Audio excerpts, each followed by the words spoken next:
নমস্কার বন্ধুরা, নিভা রান্নাঘরে সবাইকে স্বাগত। আজ আমি একটা নতুন রেসিপি নিয়ে এসেছি।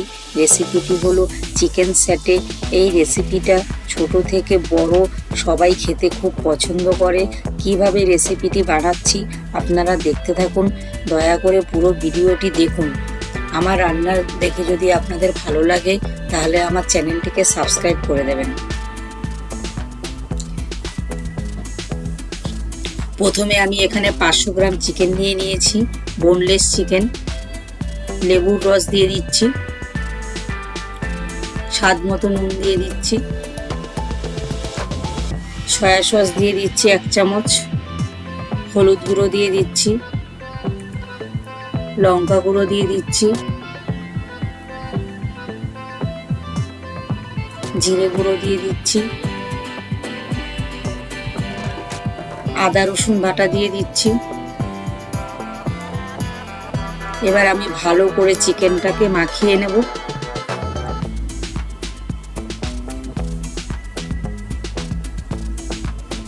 ভালো করে মাখানো হয়ে গেছে। এবার কি কি সবজি লাগবে আমি সবজিটা কেটে নিচ্ছি।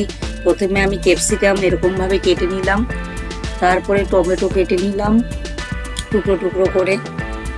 তারপরে আমি পেঁয়াজটাকে 4 ভাগে কেটে নেব। কেটে আমি পেঁয়াজগুলো খুলে নেব।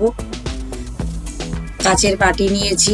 আমি একটা মিশ্রণ তৈরি করে নেব। প্রথমে এতে আমি অ্যারারুট দিয়েছি, তারপরে একটু ময়দা দিয়েছি, স্বাদ মতো নুন দিয়েছি, গোলমরিচ দিয়েছি 1 চামচ, 2টো কাঁচা ডিম দিয়েছি। অল্প অল্প জল দিয়ে আমি ভালো করে মিশ্রণটিকে তৈরি করে নেব।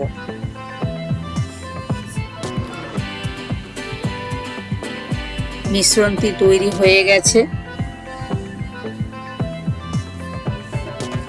কেটে রাখা সবজিগুলো আমি চিকেনের ওপর সব ঢেলে নেব। ঢেলে আমি আবারও হলুদ গুঁড়ো দিয়ে দেব, লঙ্কা গুঁড়ো দিয়ে দেব, জিরে গুঁড়ো দিয়ে দেব, গরম মশলা গুঁড়ো দেব, তেল দেব।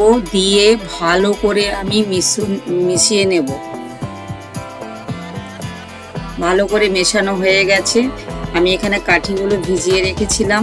কাঠির মধ্যে আমি একটা একটা করে প্রথমে আমি সবজিটা গেঁথে নিলাম, তারপরে চিকেন গেঁথে নিলাম, তারপরে আবার একটু সবজি গেঁথে নিলাম, ক্যাপসিকাম, তারপরে আমি আবার একটা চিকেন গেঁথে নিলাম, আবার একটা টমেটো গেঁথে নিলাম,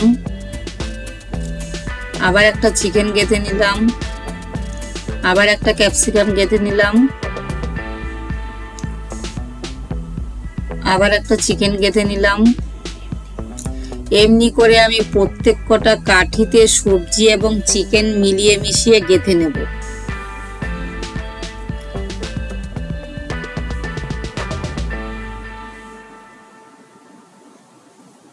হয়ে গেছে, একটা আমার গাঁথার কমপ্লিট হয়ে গেছে। বাদ বাকিগুলো একইভাবে আমি গেঁথে নেব।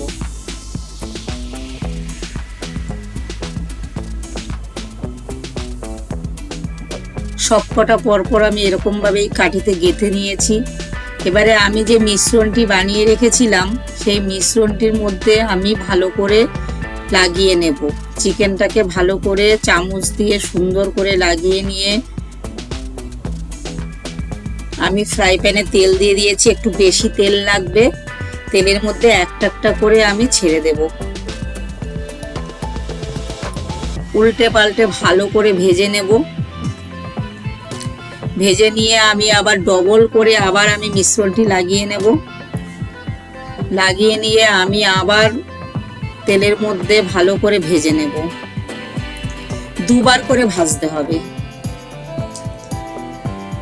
ভাজা হয়ে গেছে। এবার আমি একটি সস তৈরি করে নেব। টমেটো সস দেব, অল্প জল দেব, স্বাদ মতো চিনি দেব, স্বাদ মতো নুন দেব।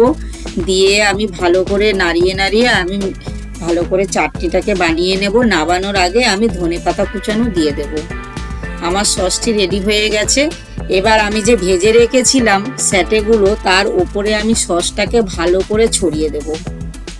ভালো করে ছড়িয়ে দিয়ে এবার আমি গরম গরম পরিবেশন করব। এই রেসিপিটি আপনারা বাড়িতে অবশ্যই ট্রাই করবেন, খেতে দারুণ হয়।